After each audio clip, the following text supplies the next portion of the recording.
Children. बच्चों, आज हम आपकी पलक पुस्तक के अध्याय 2 को पढ़ेंगे। अध्याय 2 का पाठ है आलसी गधा। आलसी माने क्या होता है? जिसको हर काम में सुस्ती आती है, अर्थात गधा, आलसी गधा। बच्चों, आइए इस कहानी को हम लोग पढ़ते हैं। एक व्यापारी के पास एक गधा था। वह गधा बहुत आलसी तथा चालाक था।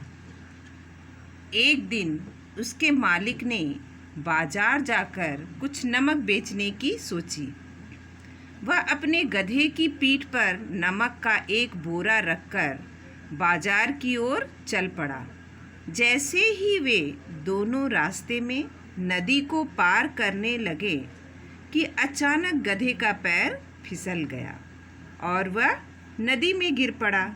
गधे को चोट तो नहीं लगी, पर खड़े होने पर उसे ऐसा लगा कि उसके पीठ पर रखे नमक के बोरे का बोझ कम हो गया है।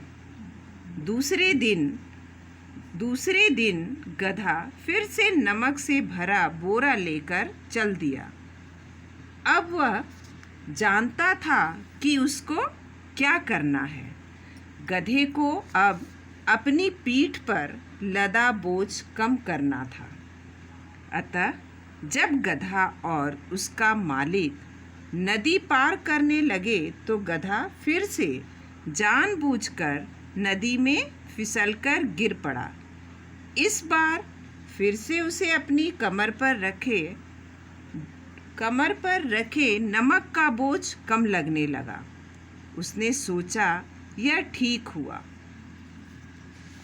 गधे के मालिक ने उसकी यह चालाकी पहचान ली।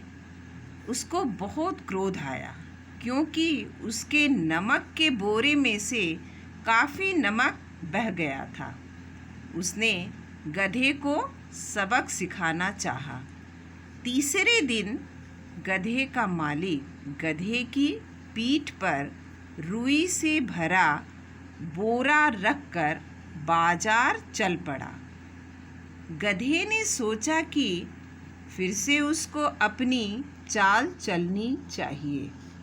जब वे दोनों नदी पार करने लगे तो गधा फिर से जानबूझकर नदी में फिसल गया, ताकि उसकी कमर पर रखा बोझ कम हो जाए।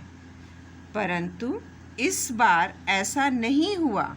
उसकी कमर पर रखे बोरे में भी भरी रुई ने अपने अंदर पानी सोख लिया और उसकी कमर पर रखा बोझ और अधिक भारी हो गया।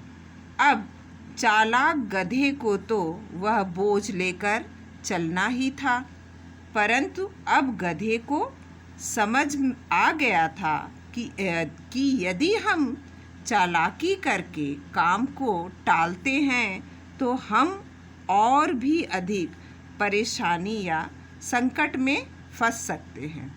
बच्चों, यह थी आलसी गधे की कहानी। प्रस्तुत पाठ में बच्चों यह दर्शाया गया है कि आलस्य और चालाकी से किया गया कार्य कभी सफल नहीं होता है। तो आप आलसी गधे की कहानी सुने और उससे यह शिक्षा भी आपको मिलनी चाहिए कि आलस और चालाकी से किया गया कार्य कभी भी सफल नहीं होता है। आज के लिए बस इतना ही। Thank you.